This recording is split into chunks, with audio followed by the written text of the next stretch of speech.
Welcome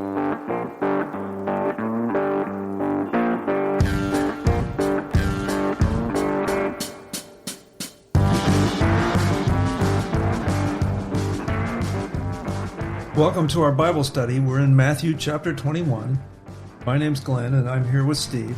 We are reasoning through the Bible, and we were talking about the triumphal entry. Last time we gave an overview of how the triumphal entry, when Jesus rides a donkey into the temple in Matthew 21, is the culmination of two or three major movements of Scripture, one of which is the Passover. And Jesus is our Passover lamb. He rides into Jerusalem at exactly the same time that they were preparing the Passover lambs. Correct. The ones that were the symbol of bringing Israel out of Egypt and slavery, and which is our symbol of our salvation. And he's also the glory of God that was returning to the temple. And so great movements of Scripture. But Steve, there's some more good things in here that we can talk about. At the first of this, in Matthew 21, he starts from the Mount of Olives and rides into the city. Right. But he tells his disciples in verse 2, go into the village opposite you, and immediately you will find a donkey tied there and a colt. Yeah. Now, if he was king, why wasn't he riding on a horse? Right. Well, that's a good question. Why a donkey? Yeah. Now, there's a reason for this. Yeah. A donkey was a animal of the kings simply because common people walked. Right. Okay? Mm-hmm. And horses were reserved for war. Yeah. A horse was a war animal. We think of all the old cowboy movies and we kind of have the idea everybody had a horse. Mm-hmm. Well, no, the only reason there was horses were for warfare. And so God had actually commanded the Jewish leaders, don't multiply horses because we want you depending on us. Right. So they really weren't supposed to have a lot of horses running around. But the donkey was the symbol of a king's animal that they could actually ride. But he tells his disciples to go and get this colt. Right. Many Bible teachers take this to be a miracle because he says, go and you'll find this colt, and if anybody asks you why, just tell them the Lord needs it. Right. And it could be a miracle, but I submit that it might not. Yeah. It could have just been, he knew somebody that was there, and Jesus knew these people. Jesus, of course, he was God, so he had all knowledge, but he also could have just known someone there that he knew was going to have a colt. There had also been set up a system by the Romans and others for the usage of beasts of burden, and for certain people had these ready and prepared to be able to give to people. And so it's possible that this was one of these people as well that had these that were available. But clearly, he said, if he asks you where you're going with it, tell him that the Lord has need of it. So that's number one. Okay. Second is that in other accounts of this in the other Gospels, this is a colt that has not been ridden before. And so as we see it come back to Jesus and he rides on it, it's not bucking or trying to throw him off or anything else like that. He was so gentle that even an animal that had never had somebody ride on him before didn't buck at Jesus. And his control over nature as well, yes. And so he gets this donkey and he sends his disciples in. Now, people in past centuries talked a lot about God's providence. God's providence. And God's providence was God's ability to work things out through natural circumstances, right, or God's divine use of natural circumstances. And so he didn't always do miracles, but he divinely worked things out so that things would happen according to God's will in a miraculous way. And so that's what's going on here is God's providence. And we should realize that God is in control of things, right, and he knows about the circumstances that we're about to go through. And so that's what one of the lessons here with the donkey is, that God providentially provides the resources when he needs them. And so we should not go through life wondering whether God's going to have enough resources. So he rides in on this donkey.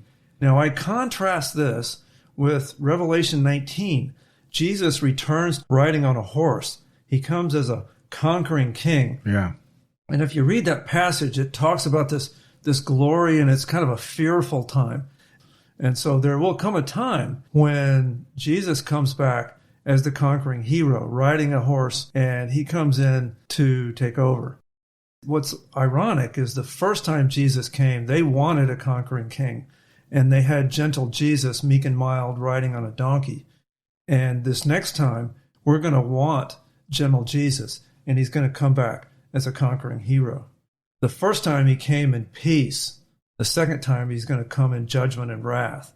And Jesus here was unjustly accused by sinful people, but he still came meekly and calmly and rode right in to the people that he knew was going to cause him to be killed on a cross. Right.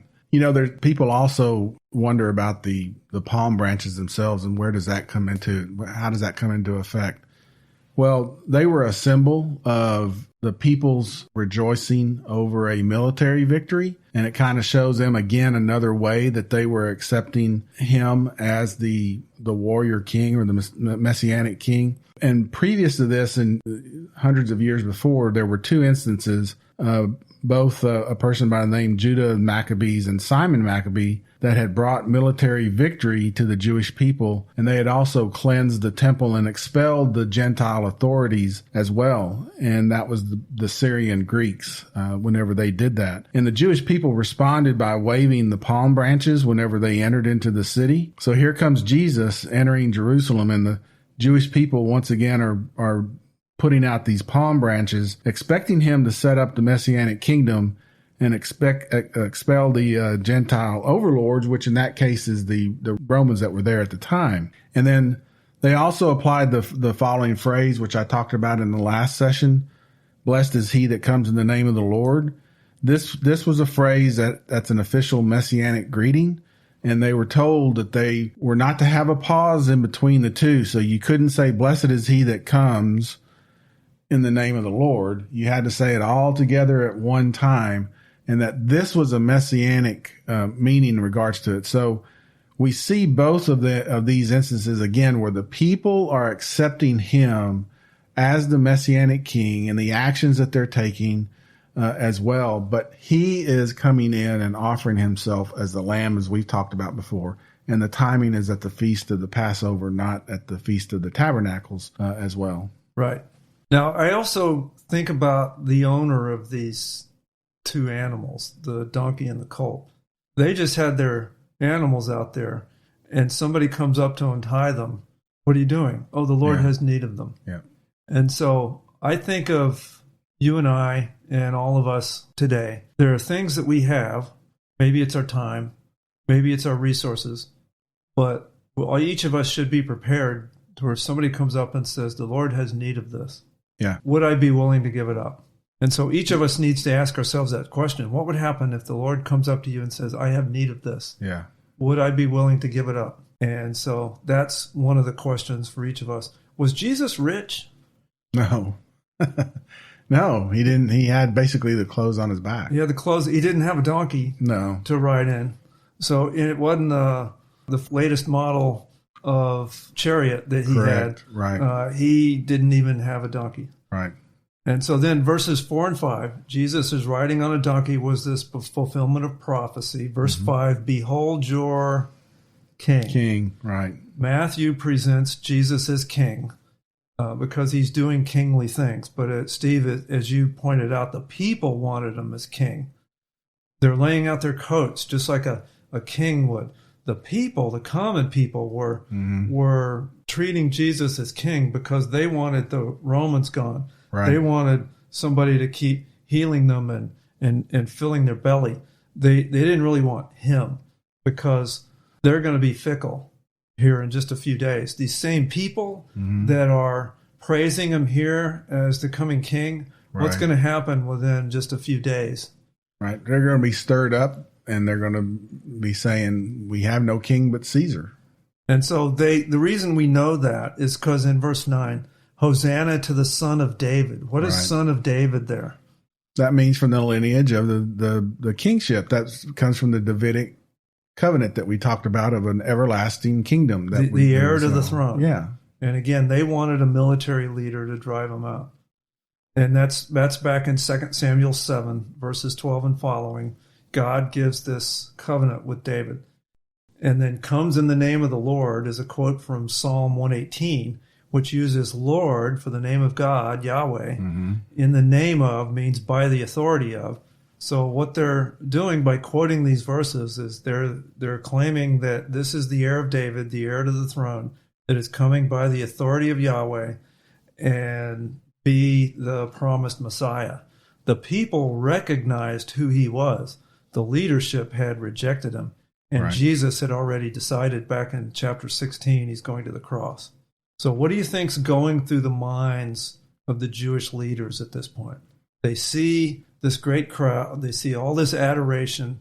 They see this guy they don't like coming in and being praised like this. What do you think's going through their mind? A direct challenge to them and their authority. If the people are behind him that much, then we got to do something, right? And we've got to do it quick. And so we again see him in the latter verses here try and trick him again and give him a question to answer as well. But I think in general, well, with any leadership, if you have the mass of the people that are not, I mean, these people weren't uprising. They were taking and showing that they believe that he was the king and the Messiah. It scares leadership if they can't control them. And so the only way that they're going to be able to control them in this part is to do something with this person that they believe is king. So we have the common people that are out singing Hosanna to the Son of David. Yeah. We have the Jewish leaders. Right. We have the disciples. Yep. And they all were there seeing the same things, but they had very different motivations. Yeah. The common people, the Messiah's here. Mm-hmm. They're praising him, singing praises to him. Yeah. The Jewish leaders sort of just the opposite. Their anger is growing. They're indignant, as I mentioned. What do you think's going through the minds of the disciples that have been following him around for 3 years now?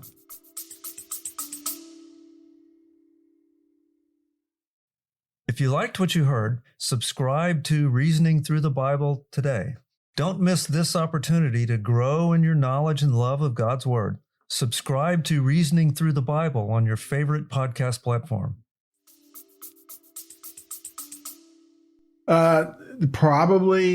Possibly, they're saying, "Oh, great! This is exactly what we've been expecting. Look at how the people are accepting him." And surely now that he knows that the people are accepting him, surely now he's going to establish his kingdom. Yes. They had been following him around for 3 years. They knew what type of person he was and had expected this kingdom too. And so here, they probably what's going through their mind is elation. They're probably very excited, thinking now the kingdom's coming. And because their emotions are so high at this point, what's going to happen in just a few days when he gets killed? It's going to be they're going to be in hiding, because if they could do that to the leadership, then what can they do as well? We get a glimpse of what they might have been thinking at this time. We go over to Acts chapter 1, verse 6, and this is after Jesus has been resurrected and he's appeared to them. After his resurrection, he hasn't ascended yet, but he's appeared to them. And Acts 1:6 says, so when they had come together, that's the disciples, they were asking him, saying, Lord, is it at this time you're going to restore the kingdom to Israel? So even then, they're still expecting for this kingdom to be restored at that time. So I think it's safe to say that they were thinking the same thing at this time. Right. You know, all these things were happening on the spur of the moment to them. We have years and years to sit here and think about it. And so we always criticize them, but I think we'd be in the same position. Right. As them. Yeah. We have the benefit of hindsight. So with that, we can get to the next section, which starts at verse 12 and goes through verse 17. So Steve, can you read that where he's cleansing the temple? And Jesus entered the temple and drove out all those who were buying and selling in the temple and overturned the tables of the money changers and the seats of those who were selling doves. And he said to them, "It is written, my house shall be called a house of prayer, but you are making it into a robber's den." And the blind and the lame came to him in the temple, and he healed them. But when the chief priests and the scribes saw the wonderful things that he had done, and the children who were shouting in the temple, "Hosanna to the Son of David," they became indignant and said to him, "Do you hear what these children are saying?" And Jesus said to them, "Yes. Have you never read, out of the mouth of infants and nursing babies, you have prepared praise for yourself?" And he left them and went out of the city to Bethany and spent the night there. Now, Bethany is back over the Mount of Olives again, Yep. which we talked about in our last session. Yep. So he's coming in and out from the Mount of Olives, which we discussed is a great movement of prophecy. Right. So he comes in here and cleanses the temple. He overturns the table of those. It says they were buying and selling in the temple. Mm-hmm. So why would they be buying and selling in the temple? So again, there were certain times of the year when the people were to come in, offer sacrifices. There were also different things that they would do, that they were to offer sacrifices People for. were required to by the Mosaic law. Correct. To come there. Correct. And there were different ones. Sometimes it was types of birds that they were to do as well. And so now all of a sudden, people under the sanction, obviously, of the leadership had now set up like a flea market of booths where they would sell doves. They would sell different type of sacrificial animals for the people that would just conveniently go up and say, "Oh, I need a dove because I have to go sacrifice," and they would pay for it and go do it. Well, see, that's not the same in regards to what they were in their heart. They really weren't giving necessarily for things that from their heart, from something that they had or something that they had domesticated or captured. They were just going up and purchasing them. And so it had gotten to a point, apparently, that it was such a great commerce that was going on there that the meaning of what the sacrifices were for had been forgotten. And it was just became a big exchange of money and commerce and things like that. What started out as probably a good thing turned into a greed thing. The Right. money played against their greed and it drew them into sin. But at the beginning, the motivation was probably good. As we said, the Mosaic law required that people come to Jerusalem from wherever their hometown was Right. and sacrifice an animal.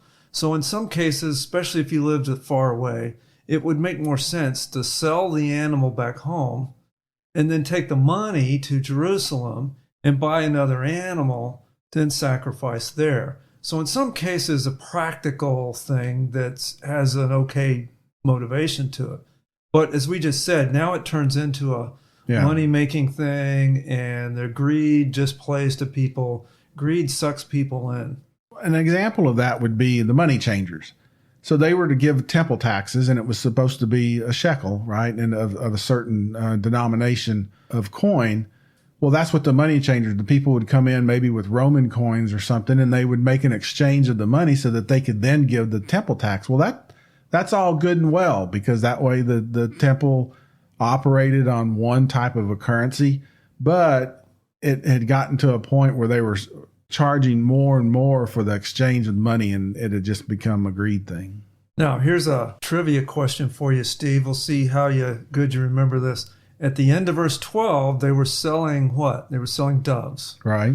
Do you remember what class of people had to sacrifice the doves? Because back in the Mosaic law, it required that some people do lambs and some people did doves. Correct. Do you remember which ones it was? It was the poor, if I remember correctly, that didn't have the ability to have a lamb. Wasn't Right. it? Yeah. Exactly. The poor people who didn't have enough money to buy a lamb or even own a lamb had to offer a dove. Yeah. And the doves were again for the poor people.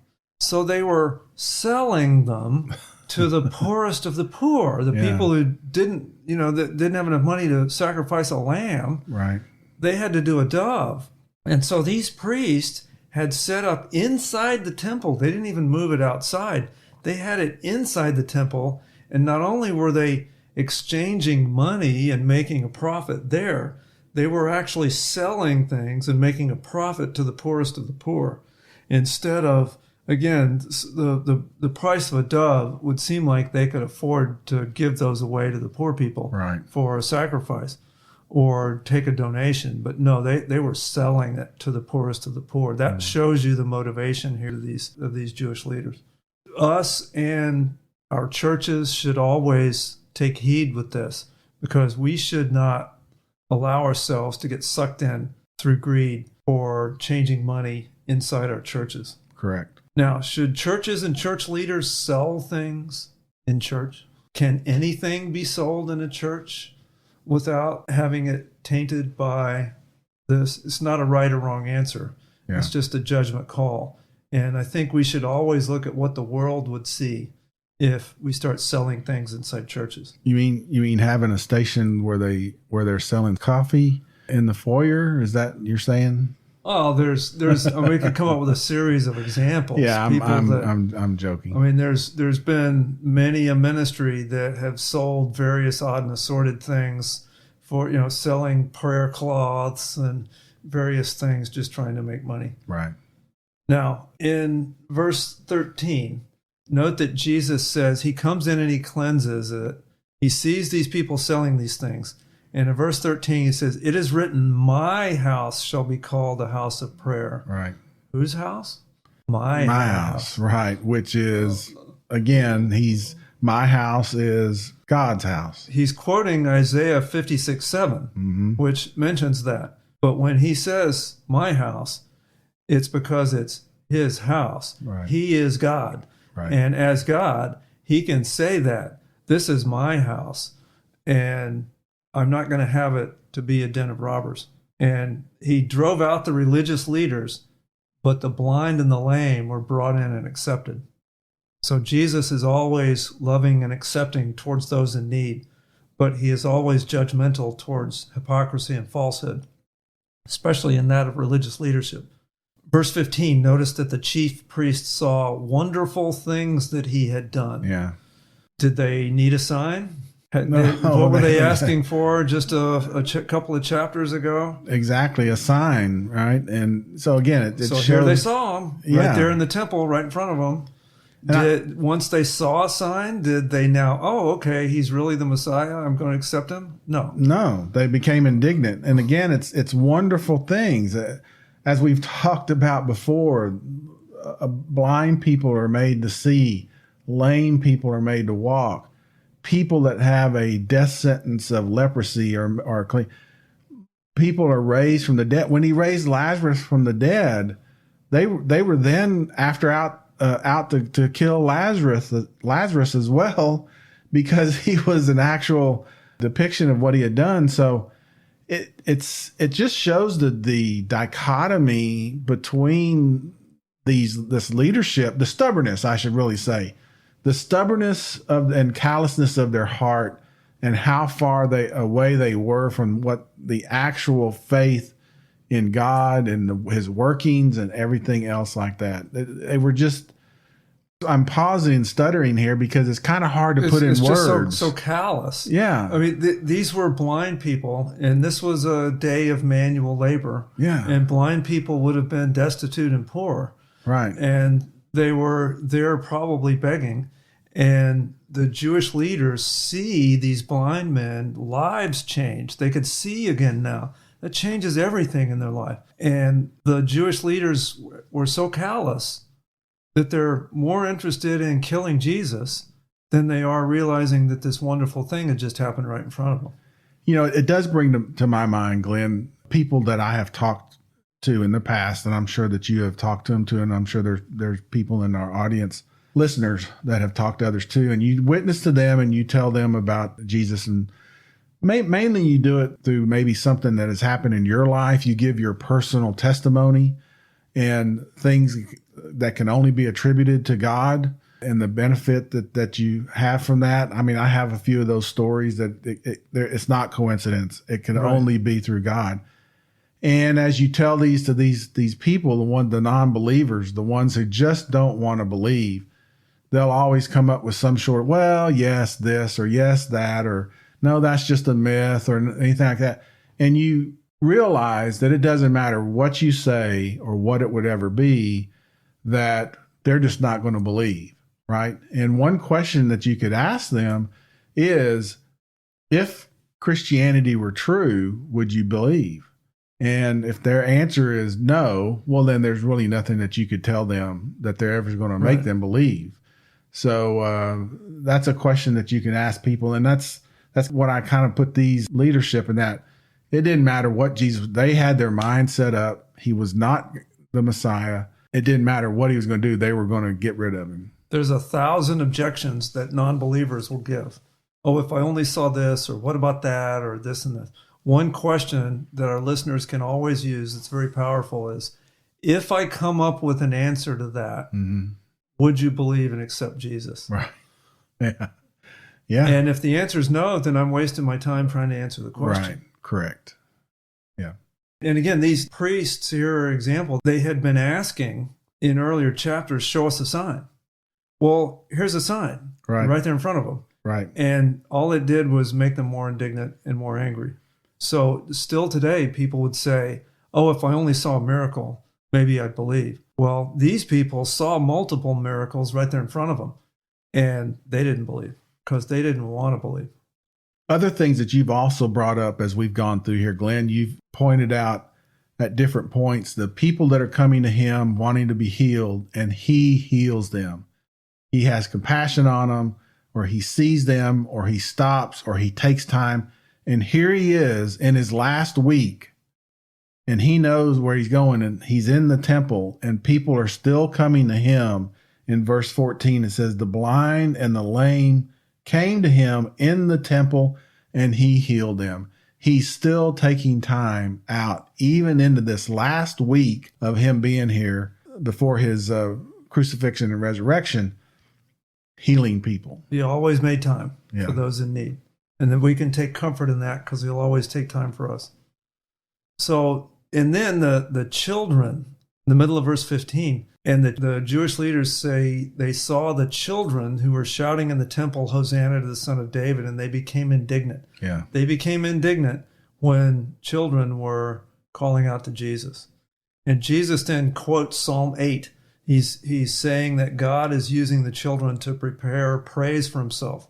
Yet since the children are praising God, Jesus is claiming that the praise is due to him because he's God. Mm-hmm. And so then, last thing, I guess, in this to sort of wrap this section up, over in the book of John, chapter 2, verses 13 through 25, it records Jesus doing a very similar cleansing of the temple. Only in John, it's near the beginning of Jesus' ministry. And here, in this one, it's right before the cross. And so we have cleansing of the temple where he goes in, turns over the tables, drives them out, and gets angry. Similar instances, only John has it near the beginning of Jesus' ministry. This has it at the end. Some Bible teachers have tried to shoehorn these together by saying, oh, John put it out of place, or Matthew put it out of place for some literary device. Mm-hmm. And I would reject that. There's no textual evidence for this. It's people that would hold to one cleansing or merely trying to shoehorn the stories together out of a preconceived bias that they bring to the text. There's no textual evidence other than somebody saying, well, it seems to me that this might be the case. It could, 3 years apart, he wasn't in Jerusalem every day, could have very easily have done it twice. Yeah. And they, over a 3-year period, they would have reset up their little money market there. And it very easily could have been two different ones, just like the text says. Well, I've always taken that as being two different events. And it even brings more meaning in a way to this event. He's cleansed it before, and yet here they are, they're back again. It creates more problems. Yeah. Trying to kludge them together than it is to solve. Yeah. So anything left on that, Steve? Probably a good spot to pause before we get into the fig tree, which is next time. The only last thing is that verse 17, it says, and he left them and went out of the city to Bethany and spent the night there. So again, this all is taking place on the 10th of Nisan, which we mentioned before, which is the day that the people are to take in the lamb that they're going to sacrifice for the Passover meal. And so this is the 10th of Nisan, and we'll see as we go through here the different days related to, again, this Passover feast. And he's spending the night outside the city and coming in every day during this last week of his life. Correct. So wonderful stuff. And we are having a great time here teaching this, and I hope you're enjoying it as well. And so be with us next time as we then go through the rest of Jesus' ministry here inside the temple. He curses a fig tree, and there's some great lessons with that. And he also has some more parables. So please be with us next time on Reasoning Through the Bible.